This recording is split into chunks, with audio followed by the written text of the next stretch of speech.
many people who are witnesses to events such as this are. But one more question. Were you able to observe whether this person who was doing the running was running away from the officer who did the shooting at the time? Yeah, it looked pretty clearly that he was running away from the officer who fired. Okay, and did any of our producers or other employees or freelancers or anyone who's there, did anyone get a better view of this than you did, or were you all about in the same predicament?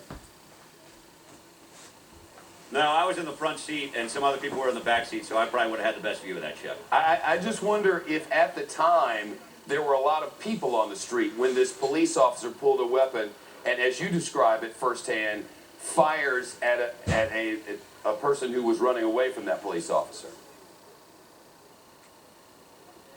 The street was moderately busy. I guess there's been a little bit more activity out here in northern Pennsylvania since all of the unrest started. And even though the curfew was lifted and started to go back to normal, it was still a bit more busy. There were some people in the area. If you look, it's right over there underneath that Metro PCS sign. And there were people sitting out in the stoops and kind of milling around. So there will be some other witnesses to this as the police go through their investigation, Shep. Well, one thing, Mike, and help me with this, one thing that we've learned over time in covering matters like this is if you, a fleeing person, pose a significant risk, in other words, risk of violence to those around you or to police officers, then the officers can use deadly force. Otherwise, they cannot, right? Can you expand on that at all?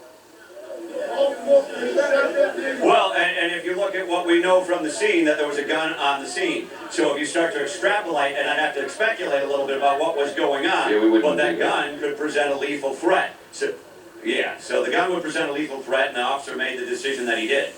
Yeah, and we'll just have to find out over time what the circumstances surrounding this are.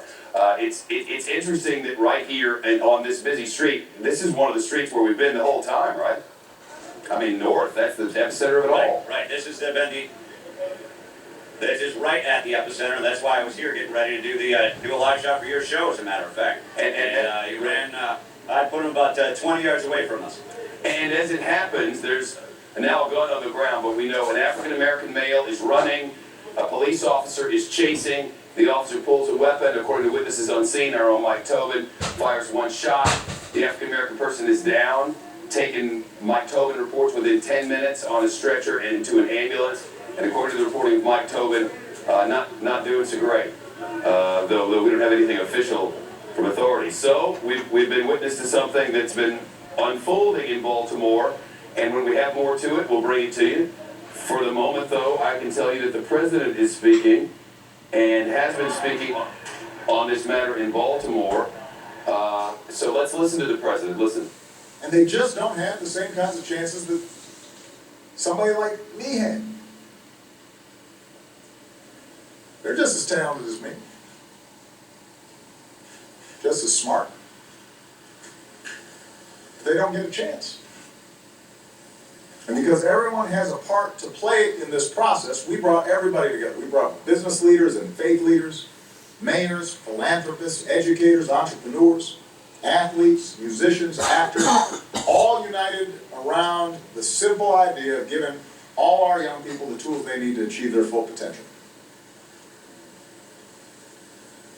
And we were determined not to just do a feel-good exercise, to write a report that nobody would read,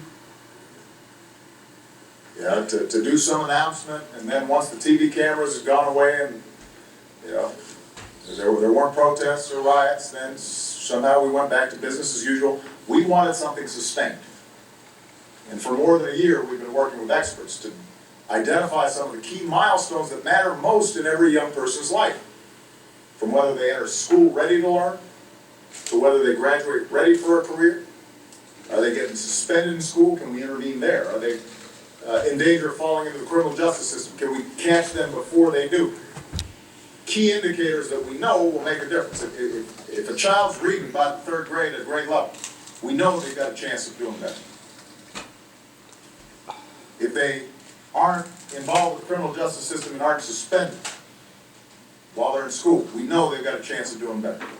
So there are certain things that we knew would make a difference. And we've looked at which programs and policies actually work in intervening at those key periods. Early childhood education works. Job apprenticeship programs work. Certain mentoring programs work. And we've identified which strategies make a difference in the lives of young people, like mentoring or violence prevention and intervention. So the president is acknowledging what is as clear as the nose on your face. There are bigger problems in Baltimore that have been discussed on news channels over the last week. These are problems that are decades in the making. They're complicated because people have tried to solve them before, but they certainly need attention lest we lose a generation. So the president working on that matter. As breaking news falls into our laps there on North at Penn, right in the epicenter of everything that's been happening in Baltimore over the past week or more. And now our own news crews there witness, as it's been described to us, I wasn't there, I can tell you what our reporters just reported, and that is that this man who is now in a stretcher was running down the street. Police were running after him. Our people didn't hear whether there was something said. What they did see was one shot fired, that man down. The police officer shot this person apparently, and then Mike Tobin saw a gun unseen.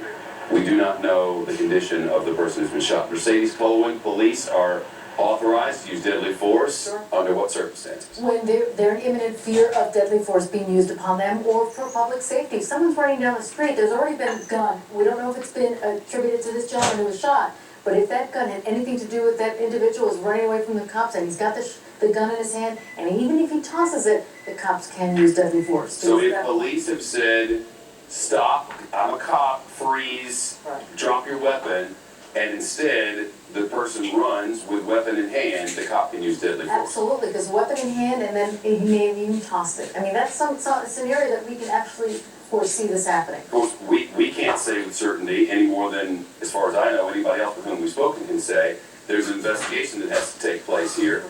But it is quite something that right in the middle of all this media chaos, right in the spot where all this stuff was going down, an officer shoots, a police officer shoots a black guy, and all of a sudden he's in the back of an ambulance. And let's just hope that he survives, so that the investigation can be done. This individual not shot in an area where he actually loses his life. There's going to be someone alive. It looks like he is. I mean, he looks like from the stretcher you can see that. Oh my God. The last thing you need is any more loss of life in that community. We've been covering stuff like this for a long time. It's kind of unusual for the news crews covering something that's been ongoing. All of a sudden, there you witness to some guy getting gunned down in the street. I mean, that's... And passing absolutely no judgment on whether things were right or wrong, just being a witness to such a thing is a little bit weird. But you know the cops are in that community alone. They are on high alert. It's very sensitive. Their lives can be lost in a nanosecond. There's lots of tension. People are armed. Obviously armed. This individual was armed. So there's a lot of fear that there's going to be some reprisals against the police. We've talked with Mike Tobin, who was working on a script in a news vehicle. Our correspondent Leland Vittert now has another witness to this. Leland, what you got? Shep, things have gone back to what was normal, this big police line. Go ahead and take a look here. Once again forming up in Pennsylvania and North, guarding what is the crime scene now. And Tanya saw the whole thing. Tiffany saw the whole thing. I'm going to get Gregory to go back to the Metro PCS store where the police are guarding. So it all started at the Metro PCS, Tiffany. It actually started maybe a few houses down from that because the boy was sitting on the steps right there by the check cashing. And what was he doing when he was sitting on the steps? He was just sitting on the steps. There were some other dudes that were talking, from what I could see, smoking cigarettes, things like that. Young man? Yes, young man, maybe like 18, 19. All right, and what happened? Well, the police came and pulled up right here in front of Jackson Hewitt. The officer got off the passenger side and proceeded to chase the boy because as soon as he saw the police, he started running. Was there any words exchanged? No, the police just got in the car and started chasing the boy. And then he ran down toward the Metro PCF. The officer got in the middle of the street and shot that boy in his back, in my face. That's when How close were you when the gunshot happened? I was right there at the check cashing. 20, 30 feet. Right there, but the officer was in the middle of the street. As the boy was running up, he straight boom. And that's when... Was the boy on the ground? Or was he hit the ground face down. Okay? And that's when everybody got upset because you know what we're dealing with right now. Residents here. Yes, everybody that was outside was upset. They started macing the crowd. We had to come this way because they were macing us. So the police then started spraying the crowd with mace. Yes, a lot of people got hit. Then, you know, they told us. And you? Yeah, I got hit in the middle of the street with the mace. Because as everybody was coming this way, you know, people were being maced. The police were coming down. They were pushing us from over here. You got aggressive officers with their nightsticks out, intimidating, cussing us out. And then they sprayed the crowd while they're cussing us out.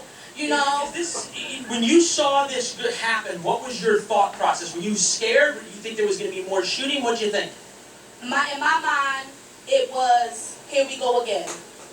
First thought. Hey Leland, You know, we just if got she saw him finished sitting on the riding steps and there, trying did to she see if he had a weapon? Now we're about to start all over again from scratch. And this is an important question that Shepard just brought up. When you saw this young man sitting on the steps, you have any idea if he had a weapon on him? Did you ever see anything? No, I sure didn't. Because when that Did you boy see- got up, Could you see both of his hands? yes, when he got up, I didn't see him throw anything. I saw his arms do like this in a running motion. But you I never didn't saw a see a weapon. All I saw was a police weapon. Leland, let me end. Commander at the Police officer scene now yell anything? reports that he confirms it was a shooting, that the man had a gun, that police tried to arrest him, that it fell and went off, according to the commander on scene. One stop, and then you heard the boom, and that boy hit the ground. There's a commander here at the scene who's just told us that there was the young man who was killed had a weapon, and that he was running with the weapon. Boy ain't had no weapon, sir. I was right there. He was sitting there with his friends, and the police came up there and killed that boy. Like, You're sure of that? You didn't see anything? no, I did not see any weapon. I saw his hands go in a running motion. So what He do you- didn't throw anything. What do you think about the fact that the police are now saying that he had a weapon? This is what they're going to say. So you don't believe them? I don't, and that's when I sat there and watched it with my own And eyes. do you think other people around here will believe the police, or are they? No, and I'm telling you right now, they don't care about these police. They don't care what the police say. They don't care what they say because they lying. They lying. They shot that boy for no reason. I want to ask you this. It's 3:15 right now. We have the police lined up in their riot formations. As you can see, and there's a big crowd gathering.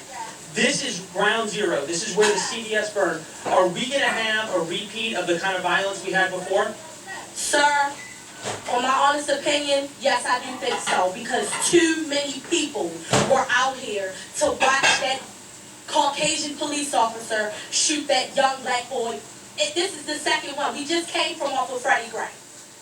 And there's nothing the police can say in your mind that would make it so it was justified? Nothing. Not when I was standing here, because I was out here for about a half an hour before, you know, this all happened anyway. So there is nothing that they can say in my eyes that would And the justify. young man wasn't doing anything? He wasn't No, yelling? like I said, he was sitting there with his friend. They were talking. One had a cigarette, one had a black and mild. They were just sitting there. Just sitting there. And Shepard, it's important to understand, obviously, in times like this, that eyewitnesses have a lot of different recollections and a lot of different feelings. And I want to go through it once again with Tiffany in terms of exactly how close you were and why all of a sudden did you start paying attention to this?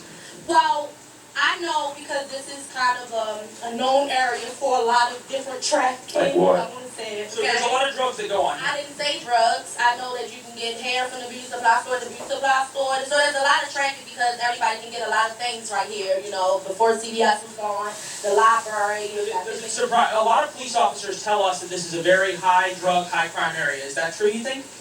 Sir, this is Baltimore City. What area can you go in Baltimore City that don't have a lot of drugs around?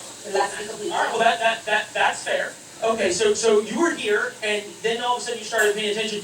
And why do you think the police are saying that he had a gun if you say he didn't? to cover their own ASS. Okay. And Gregory, go ahead and take a look around. Shepard, it seems as though the police have really tried to congregate around and form their own line, a ring, if you will, around where this happened. And it's the same riot line almost that we saw before, right on Pennsylvania Avenue there.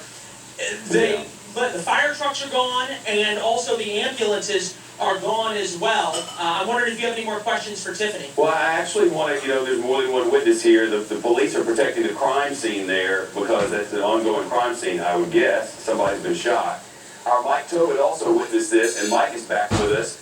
Mike, you said, this witness says she saw the boy, as she calls him, and then he took off running if there was no weapon, but you saw a weapon.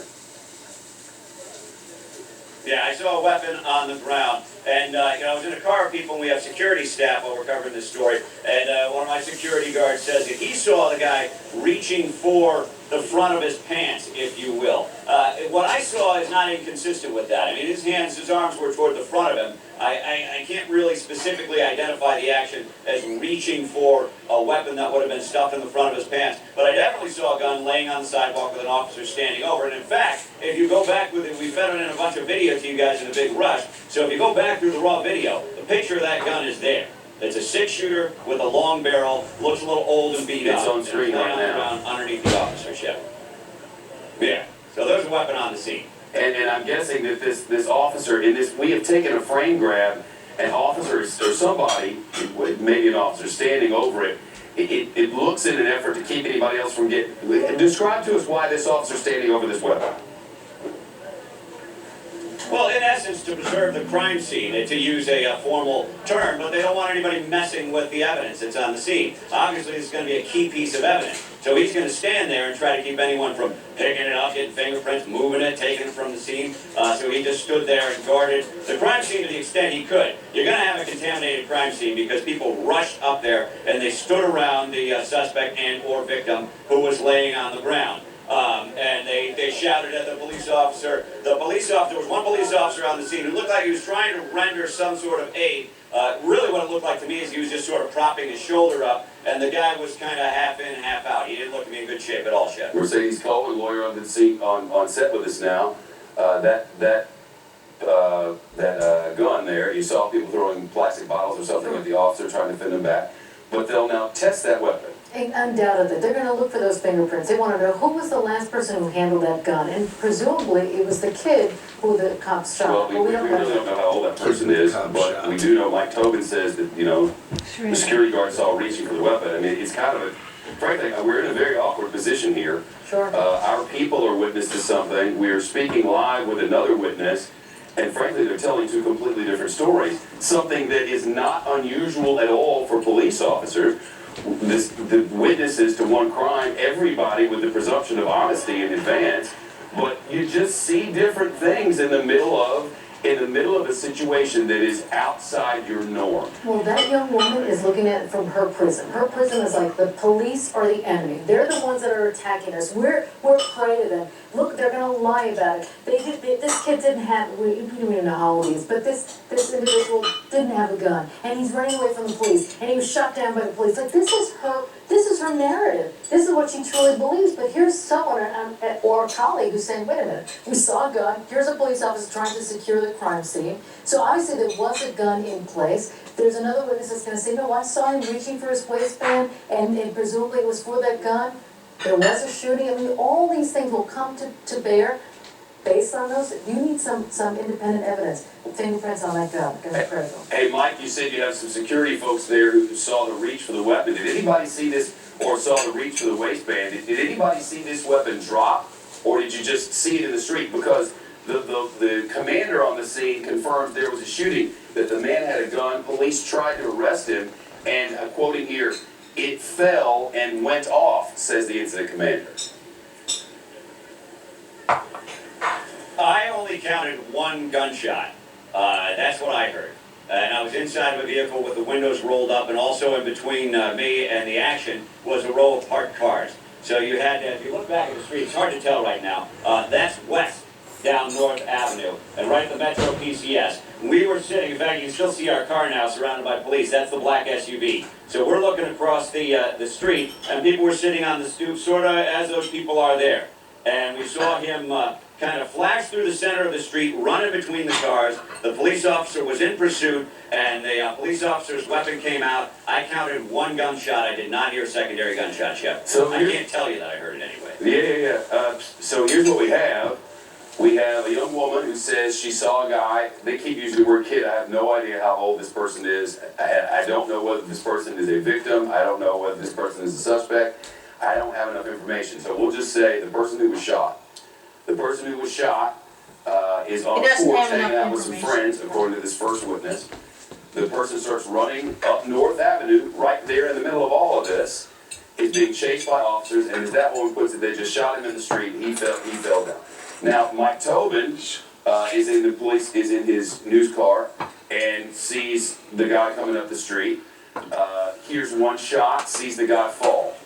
Sees another gun on the scene over which police stand to try to keep it, according to Mike Tobin, from becoming in any way contaminated in the crime scene. And then we have a commander from the police department who says that the person who was doing the running and was shot dropped that weapon. When he dropped that weapon, it went off.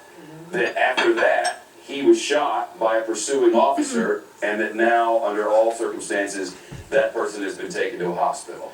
Here we have the day-to-day, every day of your life situation for homicide investigators and beyond, people who are trying to get stories from the public. Baltimore police now.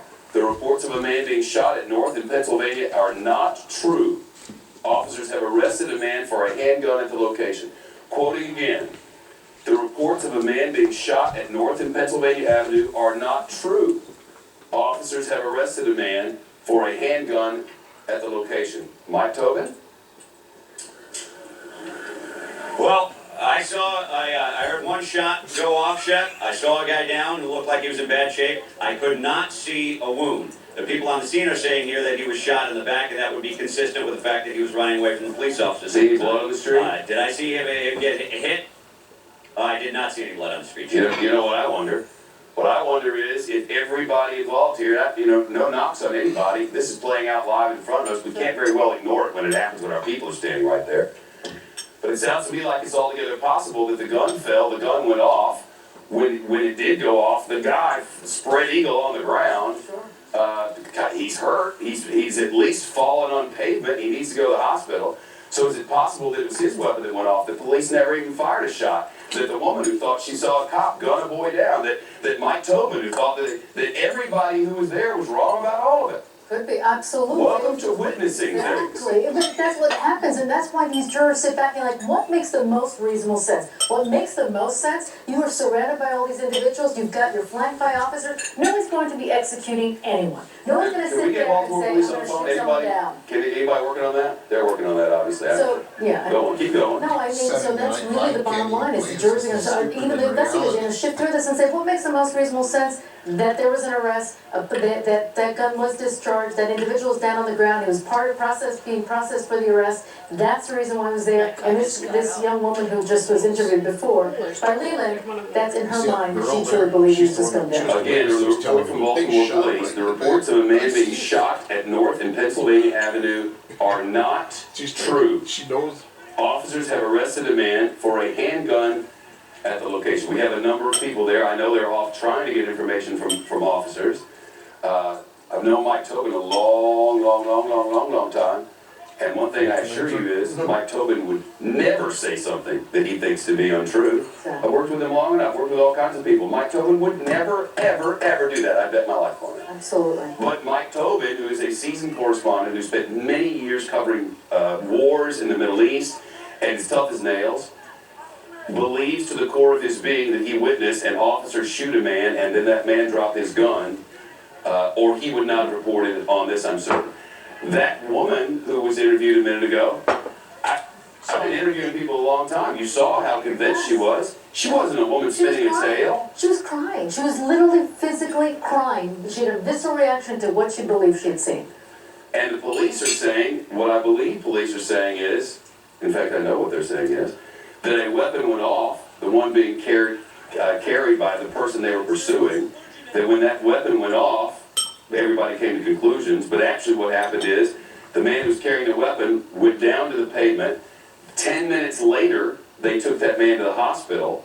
10 minutes later, according to the reporting of Mike Tobin, Baltimore police say reports of a man being shot at North in Pennsylvania are not true. Again, this is crossing on national wires right now. The reason they're saying this is because we're alone on this. Sure. Our people would happen to be right there when this incident, whatever it turns out to be, happened. Leland Vitter is in the crowd now. Leland?